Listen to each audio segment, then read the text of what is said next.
So this is a virtual edition of the Brandwise podcast, and I told you guys, right, it's going to get better. And we have been, touring around the world in the age of AI, and I am joined with Joy Maker.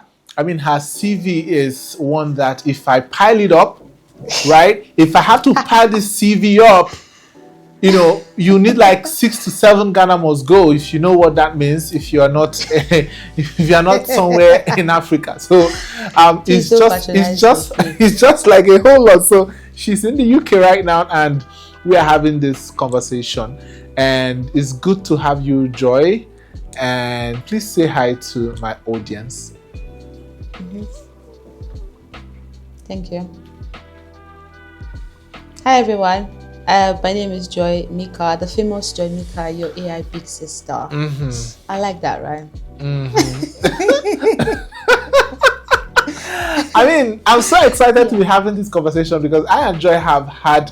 I mean, we've come a long way, very long way, and sometimes when I scroll my phone and see some of the videos we did, back then when she was in Nigeria, I used to laugh out loud. I mean, she was so small, and I'm just trying to like, oh, Joy, have you eaten? How are you? And all of that stuff. Right now, Joy looks so big, so full, and I was like, oh my God, money is good. Money is good. Joy, please, can you tell us the secret to your success? How has it been in the past 4 years? I mean, it's been a great journey for me, especially with the fact that I moved to the UK with a scholarship from PTDF, a fully funded scholarship that I got in 2023. And it was just by luck because one day I was scrolling on Twitter and I saw the ad and I clicked on it and applied, paid 1,000 naira for processing fee. Wow. And here we are today. It's just been great. Moving to a country that I did not know anybody, it was just me.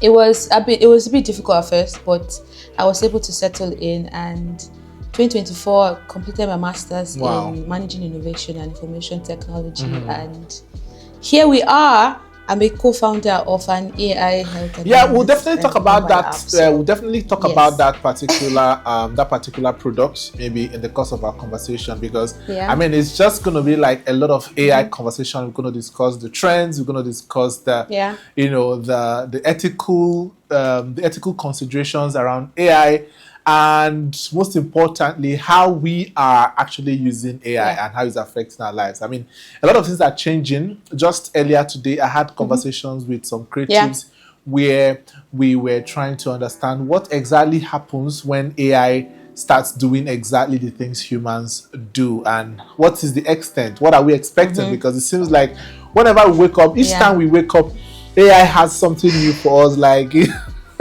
it's so mind-blowing. True. You wake up, scary. They are telling you something is now doing something is now doing something. So we are worried at what point, where are we heading to from here?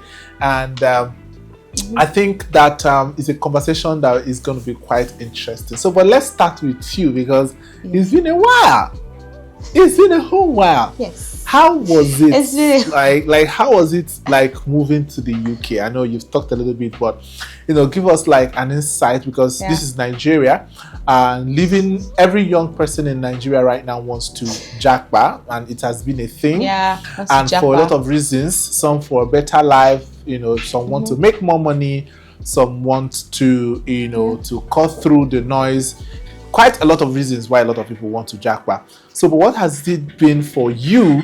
And again, how was school? What's the education standards there like? How just give me a whole background of how things are over there. Okay. Yeah, it was interesting. I would say that my expectations were not met. So, I mean, hearing about UK and watching movies, British movies, and all of the expectations in your head, you move here. I think my auntie said the same thing. My auntie said the same thing. Yeah. Yeah. The expectations were different. It was so cold when I came in the first time, and I was a bit confused. I lost my way so many times. I got on the bus, lost my way to school so many times. I can't even count how many times.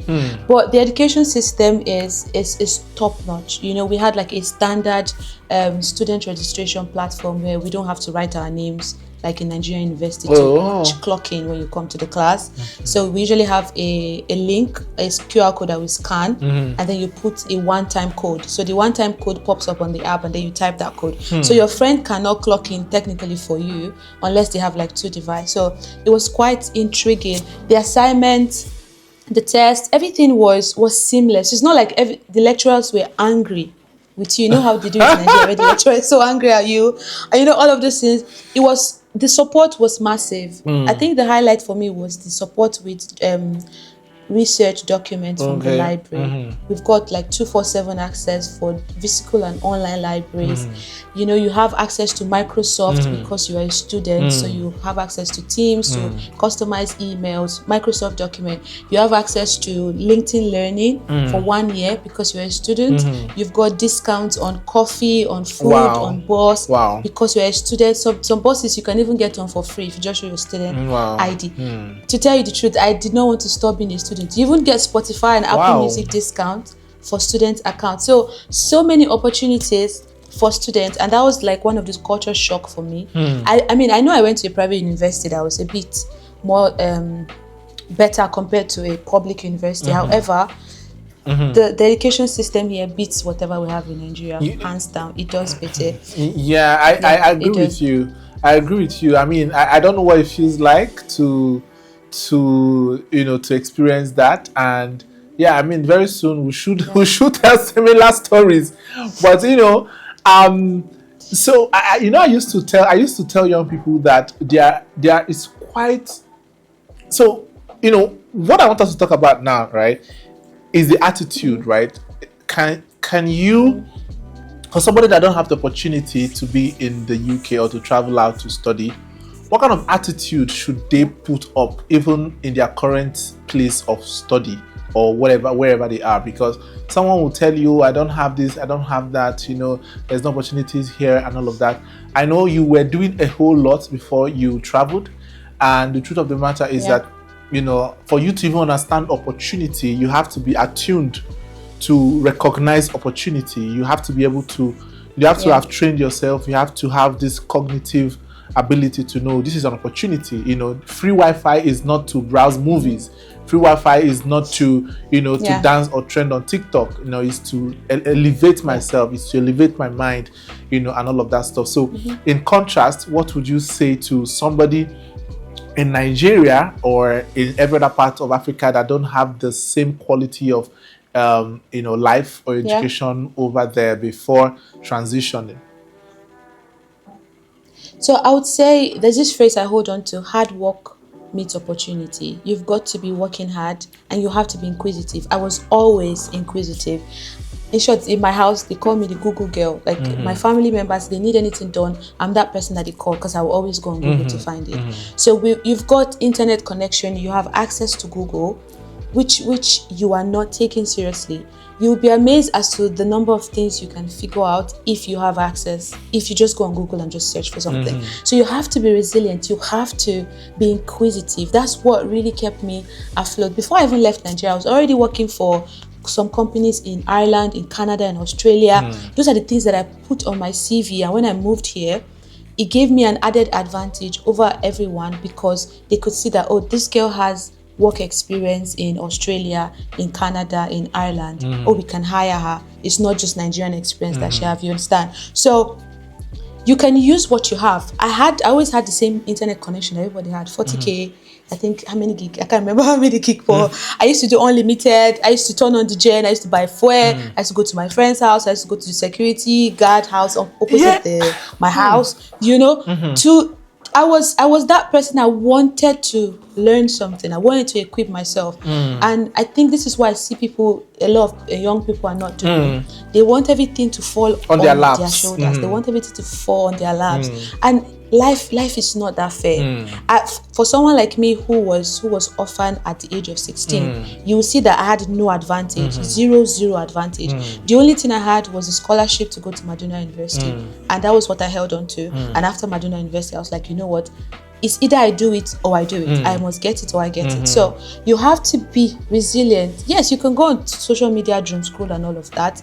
However, there should be a limited time for that. You need to build yourself, because people invest in you, not in what you say you've done, or this is the things I've done. Okay, what can you do now? And this is one thing I've learned here too.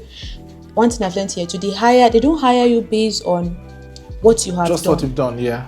They hire you based on what are you going to do now, because 90 out of 100 times they will train you. If they employ you on a new job, they'll always train you, because maybe they're using different products, or there's a way that they want. For example, if you are a UX designer now, if they employ a UX designer, they will always train you. If you don't know how to use design systems, they'll teach you. They expect that you should know auto layouts, components and all of those things. Yeah, those basic things, but they'll always train you. So the fact that they always train you, they want to know, what can this person give us right now that we're here? Exactly. So you need to keep building. And this is one advantage I had when I went for my interview for the scholarship. They started looking at my track record. I had gone to an ICT hub, I'd interned there, I served at an ICT hub.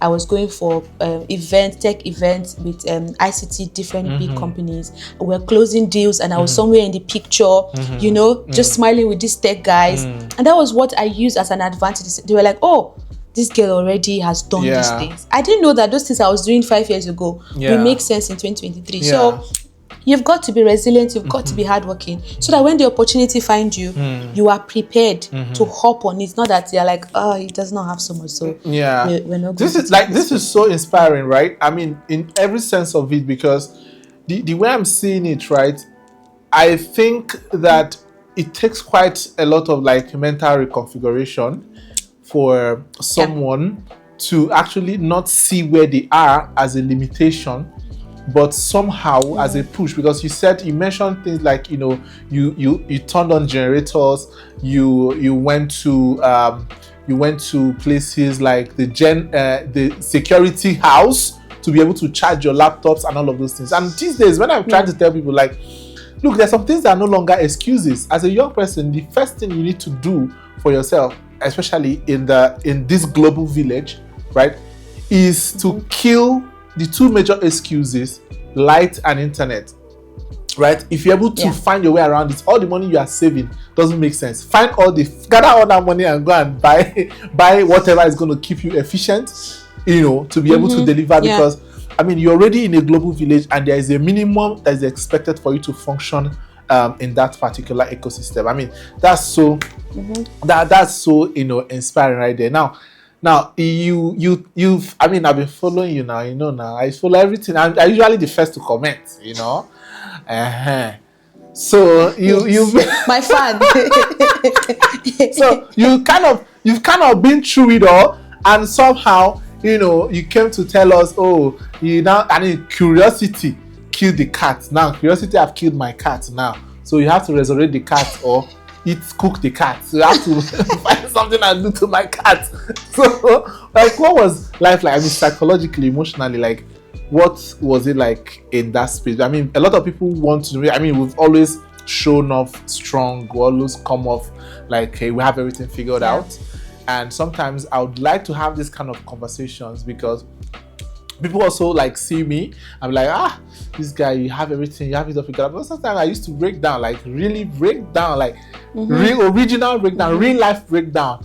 And I'll find a way, pick up myself and do all of that. So how has it been? Because the juggle transitioning, your upbringing, having to cater for yourself a lot of things and cater for the people after you, and then still have to be you and still have to show up. Like, what was that entire story like? It's an emotional one, very difficult one to talk about. It was not an easy journey. There's a lot I had to sacrifice to be the person I am today. And if I was going to go back to when I was maybe 16, 17, I'm not sure I would still be able to do it. I had a good support system to start with. My dad's friends, my guardians, uncles, aunties, they were always there for us. So it was a bit easy for me to, fall back to somebody and whenever I get to that point.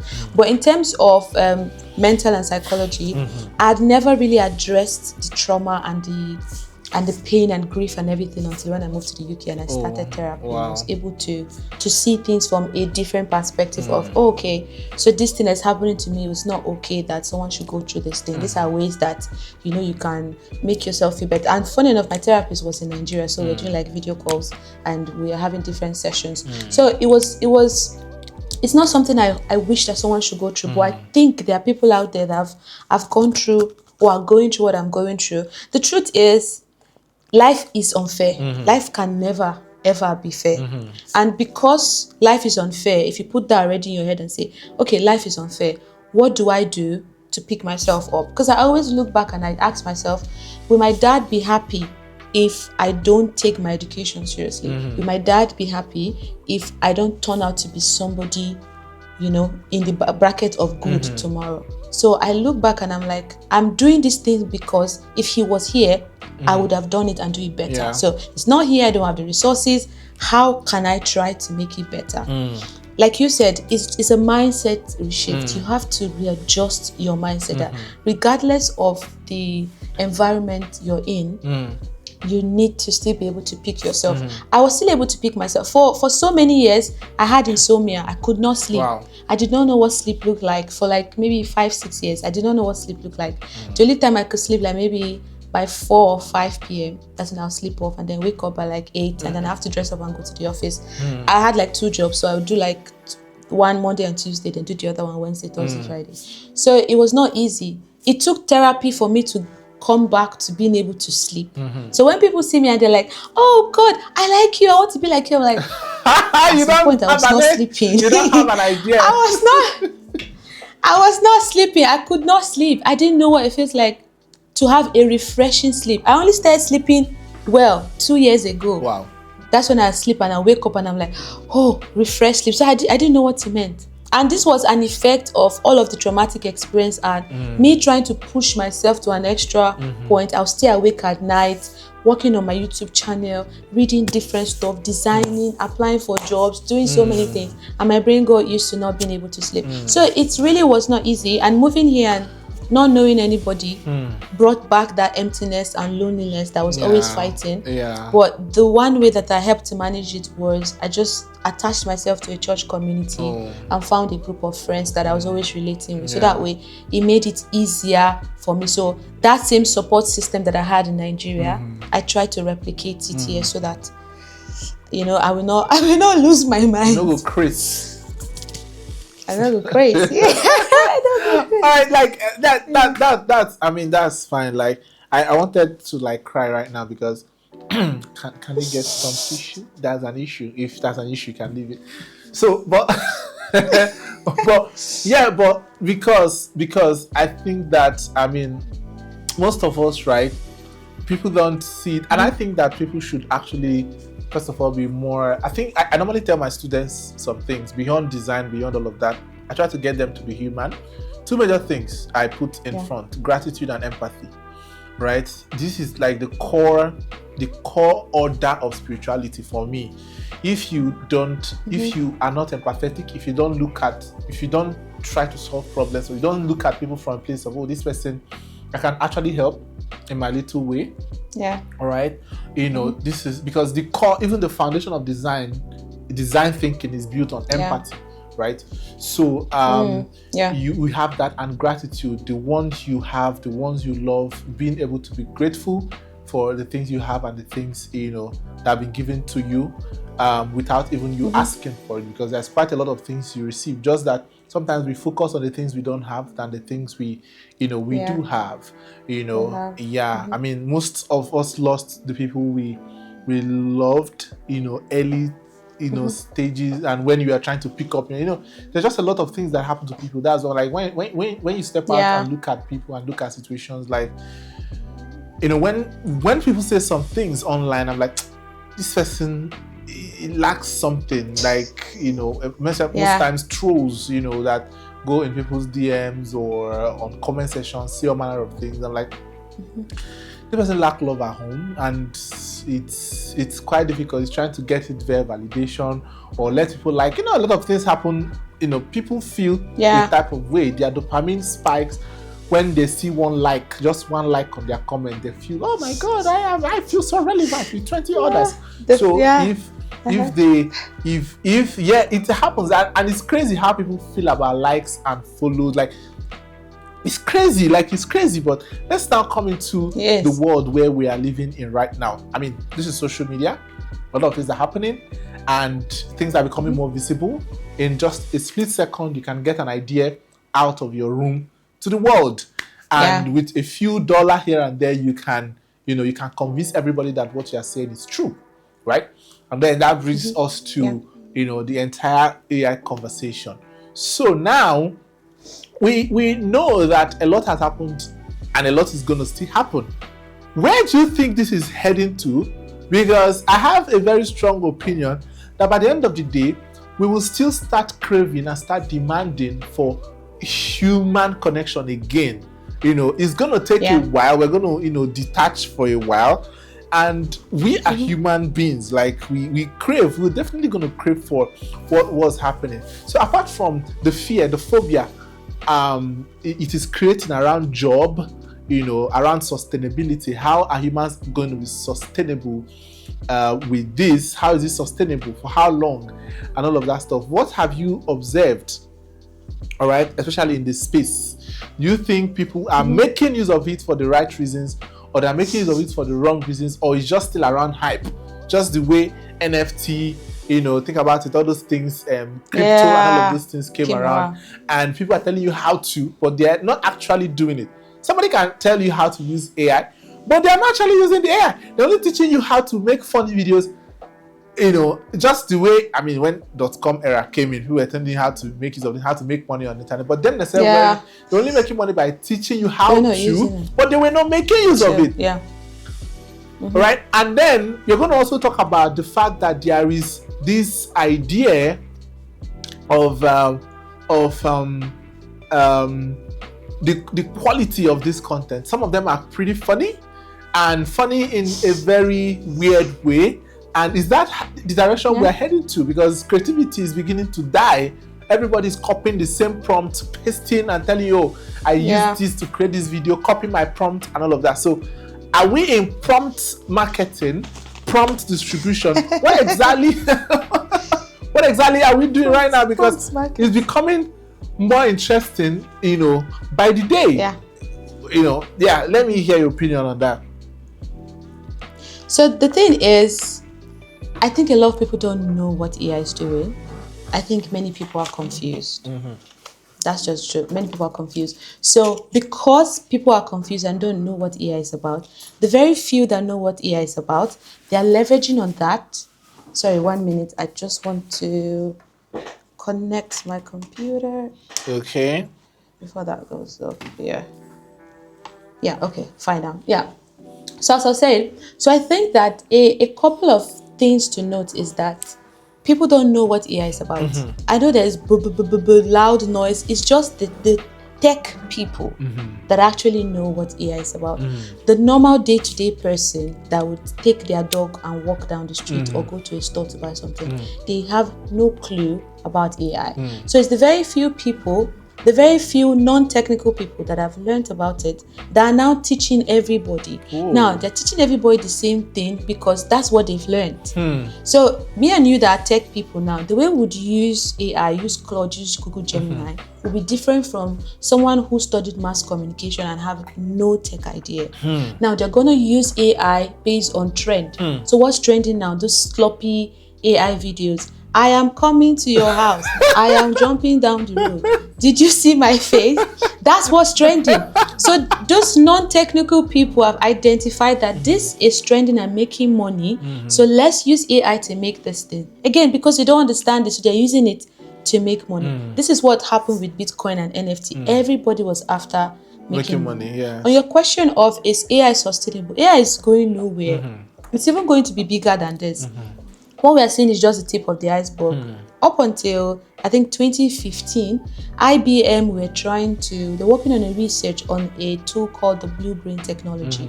And the idea about the Blue Brain technology was something like AI, where if you die, they take a copy of your mind and put it in that Blue Brain machine. Wow. And your loved ones can chat and communicate with that Blue Brain machine. Yes. So when people say AI is the highest, I'm like, no, IBM is doing a research on Blue Brain technology. This other company, what's their name? I can't remember the name. These guys that are working on a robot that will serve as your personal assistant in your house. Yeah. Those are high levels, those are high evolution of tech we're going to see. So AI is just basic. And the noise is so loud because these giant tech companies want to make money, and they've given so much access to generative AI. Okay. So we see a couple of people using it to do different things. So again, because people don't understand what it's like, that's why everyone is sharing the same prompt. The prompt that I used to create this video, copy it and use it to do this. So everyone is copying, and we live in a TikTok copy era where everybody wants to be like everybody. So this is why it looks sloppy. The people that started copying copied sloppy things, so they are mass duplicating the sloppiness everywhere. And how do we correct this? This is why people that are AI enthusiasts or AI prompt experts can come in and rewrite that phase. Enlighten people that are other ways that we can use AI. This is why I try as much as possible to just show people other ways that you can use AI. I think I was having a chat with, was it you or someone else the other day, and I was saying, I don't know how to create those AI sloppy content. I don't know how they do it. I would write the prompt, but I can't get it. So it has to be, there's something they're doing because it's something they've copied from somewhere that they're duplicating. So unless the tech people rewrite the stories or rewrite the space, rewrite the promptings, we're gonna have this slop. It will be worse than this. It's going so deep because somebody is gonna come up tomorrow and beat Claude to their you can even the way it looks you can actually use Claude to write a code that will create a new Claude, because I was asking, like, the kind of powers that Claude has you can actually develop a new Claude from the way it looks. Yeah, exactly. And I think that's what they are using. They use Claude to release all of those features. That's why they can release those features every 2 days. Every 2 days they're open, because their Claude is building itself. It's like a virus. It's just expanding itself. And this is why in the next 6-12 months we'll be amazed as to what AI can do. We'll not be able to differentiate between real and artificial anymore. The only time you'll be able to differentiate it is those sloppy content, those people that are still copying prompts. But the real tech people, when they start doing stuffs that are real, you will not be able to differentiate them anymore.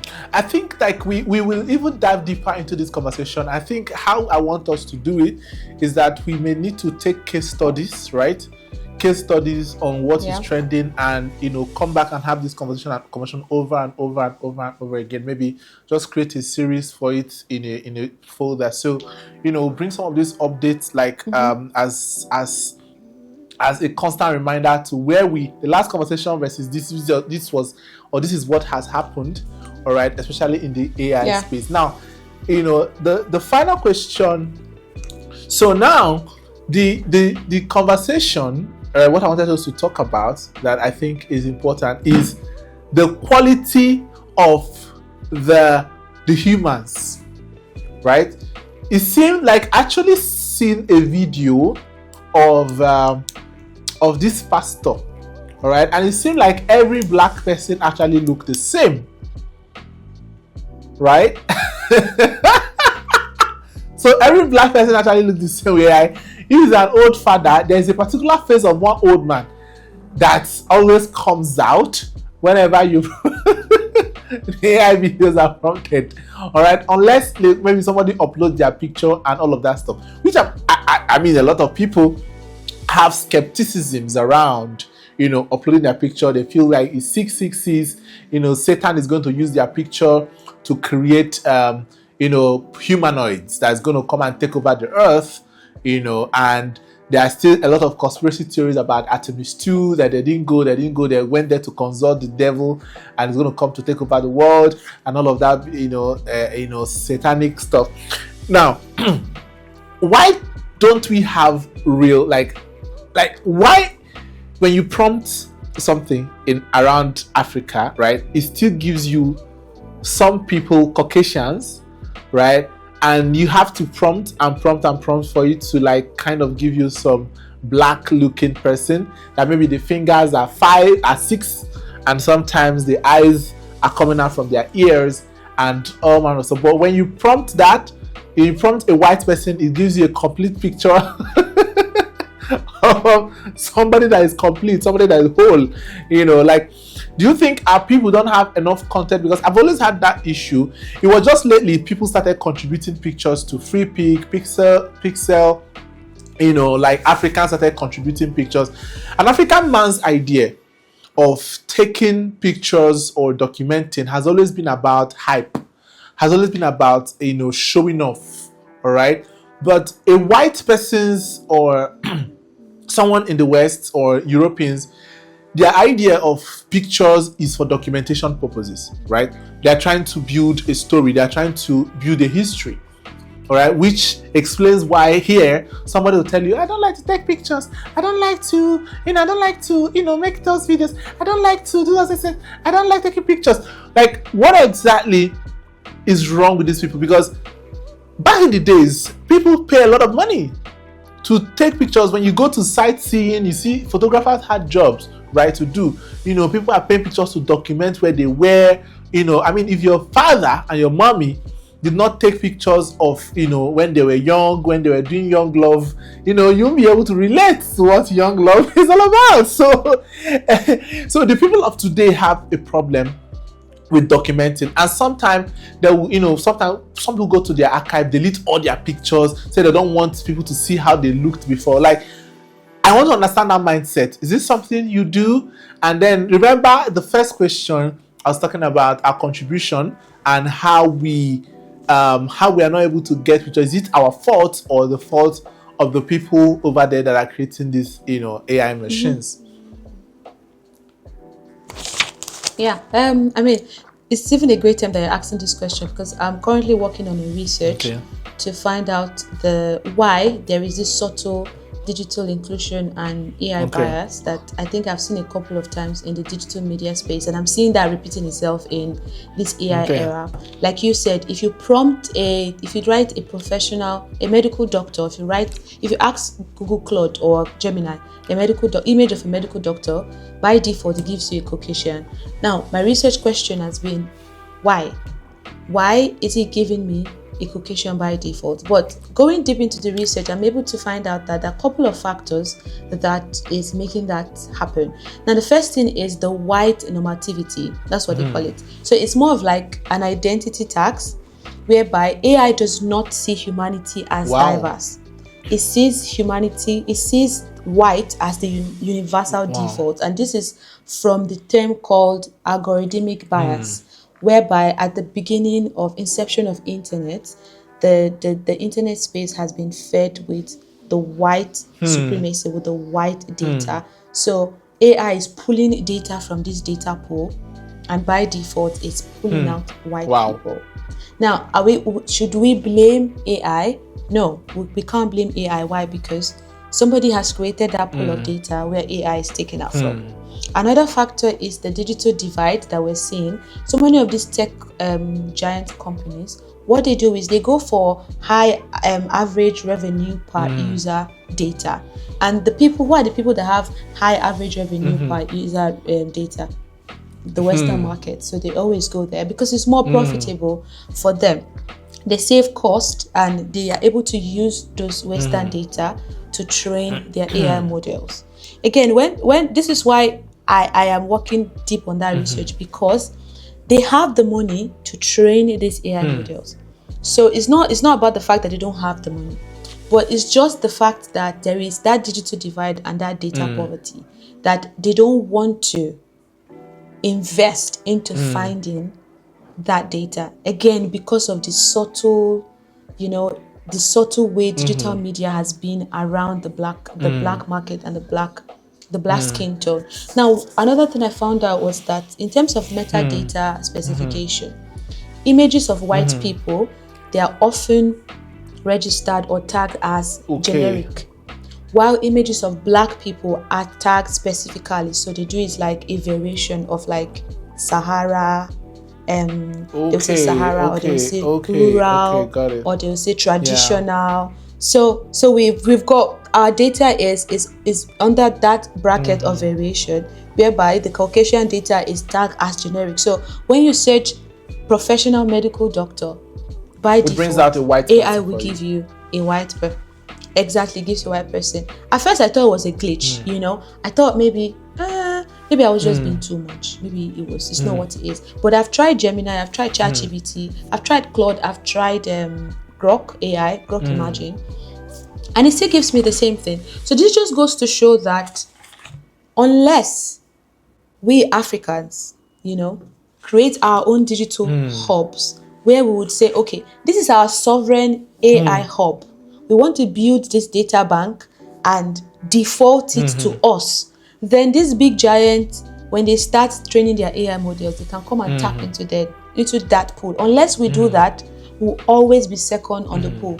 Same goes with platforms like CapCut, like Adobe Illustrator, Photoshop. Say CapCut, for example.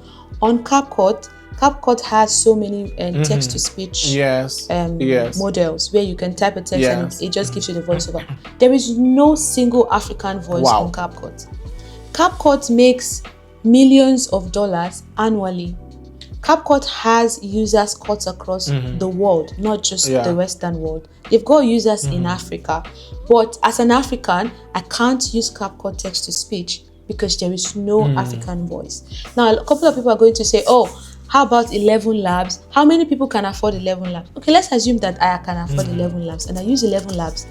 Even on 11 labs, the other day I saw a Yoruba voice and it was so pathetic. I don't know if that was Yoruba or South Africa or it was Kenya or what it was. So for every time they say Africa, it's like they put West, North, South together and give you one to make it one. Forgetting that we're diverse. And if they're going to say, oh, Africa is so deep, we can't study it. Let's move back to the Western world.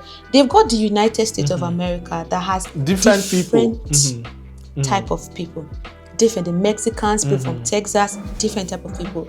If you go on to Europe, we've got Paris, we've got Germans, that's the French people, we've got French people, we've got Spanish, different type of people. You come over to the UK, we've got the Irish people, we've got the British people, different type of. So there is no excuse where that you would say Africans and Asians, these are the two main people, Africans and Asians, we are not included in this digital space. There is this subtle bias that's happening, and a couple of people are not talking about it again because the people that use it the most, like you said, are the Western people. We black people, we're using it for frivolous gimmicks. Things. Exactly. A very few percentage of us are actually using it for a couple of things. Are using it for the right reasons. But we're not using it for important things. This is why we can't see that there is this very deep, this very deep bias that's going on. Would I blame the tech giant companies? Yes, I will blame them. I will blame Claude. What's Claude's big brother? What do you call it? Claude's father, Anthropic. I will blame them. I'll blame OpenAI. Yes, of course, I'll blame Google.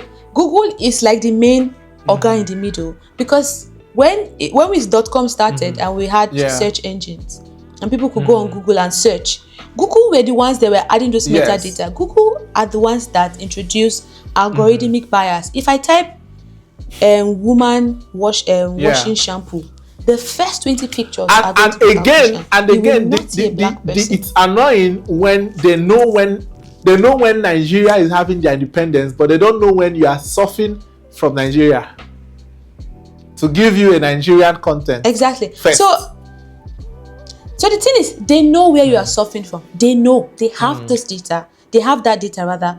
However, it's just holistic AI, that bias. This is mind-blowing. It's just that bias.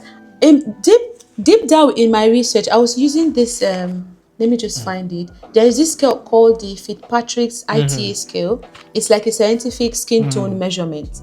So using that in my research has proved that a neutral prompt result for AI would always give you 90% Caucasian bias. And this is because of the inception of the algorithmic bias of how they fed this digital media content with Caucasian and Western data. Again, they are lazy. I think they are lazy. They're just lazy to find black content because they can't tell me. Black people are making videos. Black people are writing newsletters. Black people are publishing we have research. black people are doing we have a lot writing of black books. people doing a lot of stuff. We are doing a lot of things. If you type black on Google, you're going to find a lot of things. So they can't say they don't have it. They do. But there's that subtle bias. Are we going to say, oh, racism is still in place? Yes, of course. It's just subtle racism. It's subtle racism. It's sad that many people are not talking about it. Like I said, the way to move forward is for Lagos, Nairobi, South Africa to just create their own data bank of our own sovereign AI data bank. But this now begs the question: can Africa? That is the question. Do we have the money? Do we have the resources? That's we the don't. ultimate question. And even if we do have it, we don't have leaders that are smart enough that are even progressive, that want to invest in such a venture. You know, because I mean, we have to win elections. So we are at the mercy of white people. Exactly. So at this point, we are at the mercy of these white people. Yes, unless we do something on our end. I don't think they're ever going to do something. Because you see how Claude drops updates every week. It just gets me asking. If Claude is doing this thing every week, it means that it's possible for them to find black data. They can find African data. They just don't want to. And maybe it's expensive. I mean, they are rich. You can't tell me. You still can't tell me it's that expensive. But yes, this is one of the few reasons that I'm beginning to see as I go deep into my research as to understand this AI bias that's ongoing in terms of I think AI. Like this is like very informative, very, very, very, very informative, you know, in a lot of ways. Like one of the things that, you know, we always, you know, circle us back to this point is the will, right, and the courage to actually take these bold steps, because these are things the West do that, you know, they invest a lot in R&Ds, right? And we here don't even, in fact, our National Orientation Agency barely works, right? And people even really know what it is, right? And now we are discussing something as academic and as innovative and as progressive as AI. And I don't know, I may be wrong, but it's been a while I heard from the Minister of Information and Technology, you know, on this matter, right? I mean, it's been quite a long time. We did an event and we reached out to them 2 to 3 times. They told us there are ways to reach out to them. So why do you have email? You didn't respond to the email. You barely respond to the email. You respond to the email, sending us to another parastatal. Then we got to the parastatal. They say, sent us back to where we're coming from. There's no organized structure and we are trying to build something. So you have to know somebody that can now respond to your email. I mean, I don't think we are actually ready, because, you know, there's quite a lot. Most things are politicized, you know, when you say, oh, we have built AI centers. It's just to win election. It's just to look good in the eyes of the people. I mean, it has always been like that, but we are too straightforward with our own corruption. You know, we are just too straightforward with the corruption. And, you know, you know, we don't think that at the long run, it's going to affect us.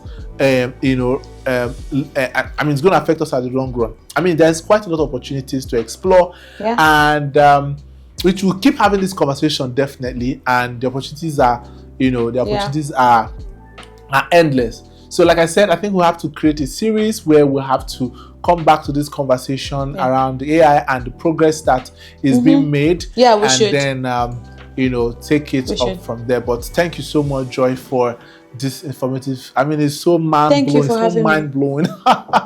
I'm mind-blown. Honestly, I'm trying to make the Thank the you for having podcast me. not to be too long, because there's still a lot. If Yeah. you start talking about this AI, in more of a research and academic sense, Can't finish today. it's crazy, right? It's crazy. I mean, let's not even talk about some of the biases. Some people said, Yeah. some religious people said that 5G was from the Satan, that 5G was going to introduce 666. Maybe AI is the 666 you actually running. But anyways, I mean, I didn't, you chopped that off. Well, no problem. Of course. Yeah. I mean, AI can be used to do. It can be used to do fantastic stuff. It's just how it's just depending on how people are looking at it. Like I responded to somebody on Twitter, right? And this is a conversation I would actually like to have, maybe now or some other time. The person said how to make dollars, like money, with AI, even without knowing anything, without going to school or something, right? And I responded and I said, we can actually market AI without saying that school has a problem. Yes, because we can't. It has just been the thing. Oh, go to, like, how to make money without going to school, how to do this without going to school, how would you even... They're actually messing up the algorithm with the stupid prompts they are copying, because it's getting really, like... So, what exactly are we heading to? But I mean, just give your final words. We'll come back to this. It's just crazy. Yeah, of course. I was just going to say that AI can be used for good stuff. I mean, just like the internet, you can use it for the good or the bad. Depend on what you want to use AI for. And it's not free. You're paying for this stuff, so it doesn't make sense that you're paying for it and then you're creating sloppy stuff. And like I was going to say again that like what we're building with Summerlens, being able to see that AI can walk you through a symptom check and give you feedback before you go meet your doctor and give you clarity on what you're going through. It's something that is mind-blowing. It's not something I would have been able to do if the year was 2008. But being able to build Summerlens and look at it from the perspective of, okay, somebody is sick, they are on their bed, it's 3 a.m., they don't have to phone the hospital. They just open up the app, just start typing their symptoms and going through the checks, and at the end, the AI give them guidance on, okay, this is what I think you are going through. Reach out to your doctor, and then in the morning they can go in and contact their doctor. It breaks down that process. Again, because we notice a lot of people are always on their phone, so let's just give them something to stay healthy, while sitting on their phone. In conclusion, AI has come to stay. We're going to see more of AI. This is not the benchmark. We might see another technology come up. Something else is going to come up. This is one thing about humans. We always tend to build something on top of what we have. But AI is sounding like the final bench now because it's accessible, it's affordable. A lot of people are using it for the sloppy content, for reels content. So this is why it looks like, oh my God, this is the end of it. No, this is not the end of it. We're going to see worse. Come next year, you will not be able to differentiate AI from real again. You might see a video of me like this and you'll be like, oh, this is Joy. It might not be just AI. It might not be real. Yeah, that is... Yeah, because a couple of things are happening. They're getting better again. That's going to be beautiful to see. And I hope people should start using the AI and stop telling us how to use the AI, and why themselves don't even know how to use the AI. I mean, people should actually... Or stop telling us it's from the devil. Yeah. You're going to see more of it because your pastor might start prompting his Sunday message with AI soon. So you never can tell. All right. Thank you so much, Jerry. I'm going to see you. Thank you for having me, Paul.